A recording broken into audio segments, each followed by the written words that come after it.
मी माझ्या सासरवाडीला गेलो, तिकडून निघता निघता माझी सासू म्हणे, बापू जावई बापू तुम्ही सुखी राहा. म्हटलं मामी तुम्हाला काय सांगू आता, अहो मी सुखी राहावं अशी तुमची इच्छा असेल तर इले इथं ठेवा लागते. आमची सासू म्हणे नाही नाही आम्हालाही सुखी राहायचंय बापा, घेऊन जा घेऊन जा. संसार आहे तो. जे नवऱ्याला आवडतं ते, मालकाला आवडतं ते भोजन जेवते. येताना माणसाचा टिफिन घेऊन येते, डबा घेऊन येते. मी घरी नव्हती, माझ्या मालकाला हे जेवण आवडेल, चला घेऊन जाऊया, खाईल तरी थोडंसं, त्यांच्या आवडीचे पदार्थ आहे. पिशवीत सांभाळून आणलेला डबा, दोन्ही जवळ पोरं, हातात एक बॅग. दरवाजा वाजवते, मालक दरवाजा उघडतो. दरवाज्यात उभ्या असलेला मालक 11 दिवसाने बायको माहेरातून घरात आली म्हणून तिच्याकडे संशयग्रस्त नजरेने पाहतो. पाहिलंय तिच्याकडे संशयाच्या भावनेने. किती पैसे त्या घरात असले तर त्या घरात सुख नांदेलो. ही दुर्बुद्धी वास्तव्याला आहे.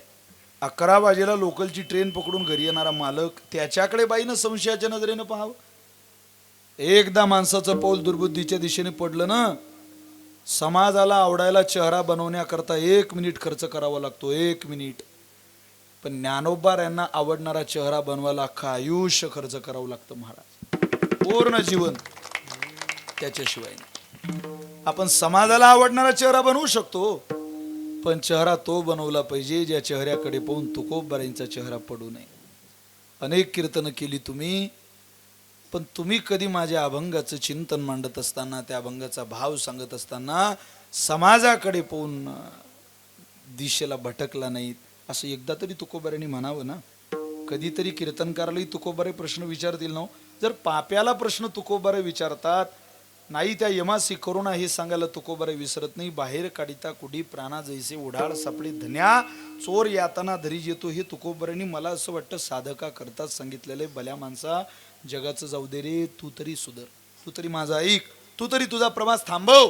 या जगाच्या नादाला लागू नको, तू तुझा प्रवास थांबवला पाहिजे. दुर्बुद्धीच्या दिशेनं जाऊ नको, तू सांभाळ. नाही वाटू मन काही न देखावे बिन, हे त्यातलंच आहे महाराज. जितक्या कीर्तनाला महिला बसलाय ना, त्या प्रत्येक महिलेनं आपल्या मुलीला तिच्या बुद्धीचा विवाह विवेकासोबत होईल असं संस्कार, शिक्षण, असे विचार लहानपणापासून मुलीला दिले पाहिजे. एक पाऊल जरी दुर्बुद्धीच्या दिशेनं पोरीचं पडलं तरी अख्ख्या इज्जतदार कुटुंबाचं आयुष्य बर्बाद होतं महाराज. एक पाऊल, फक्त एक पाऊल. पोरी हो, तुमच्या जगण्यावरती आमची मदार आहे. या इज्जतदार लोकांचं भविष्य तुमच्या हातात आहे. जितक्या कीर्तनाला मुली आहे ना, त्यांना माझी हात जोडून विनंती आहे. आपला बाप गरीब असेल पण तो इज्जतीत जगलेला बाप आहे. जगात सगळं मिळेल, पैसा गया कुछ नहीं गया, धन गया कुछ नहीं गया, पर चारित्र गया सब कुछ गया, सब कुछ गया. एकदा गेलं ना ते, किती प्रयत्न करा तुम्ही, परत नाहीच मिळवतायत महाराज. काय करावं तुम्ही. गॅदरिंगच्या स्टेजवर नाचणाऱ्या पोरी पाहिल्या की महाराष्ट्रात दुःख होतं महाराज. 20-22 वर्षाची पोरगी स्टेजवरती नाचावी, बसलेल्या लोकांनी टाळ्या वाजवाव्या, आणि टाळ्या वाजवणाऱ्यांच्या यादीमध्ये सख्खा भाऊ असावा. एवढा खालावेल आपला धर्म असं स्वप्नात वाटलं नसेल आपल्या पूर्वजांना. पण काळच बदललाय, दुर्बुद्धीच्या दिशेनं प्रवास चाललाय समाजाचा. पण झालंय काय, सगळ्यात परिणाम जो झालाय तो या शिक्षण पद्धतीचा आहे.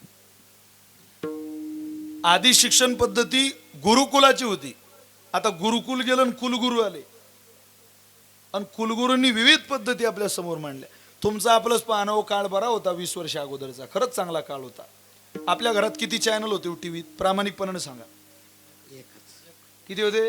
एकच. तेही पूर्ण वेळ दिसत नव्हतं. मला आठवतं, मी सामान्य कुटुंबातला मुलगा आहे, ते चॅनल दिसतच नव्हतं महाराज. त्यावेळेला काय असं छत्रा होता की केबल होते, एंटीने होते.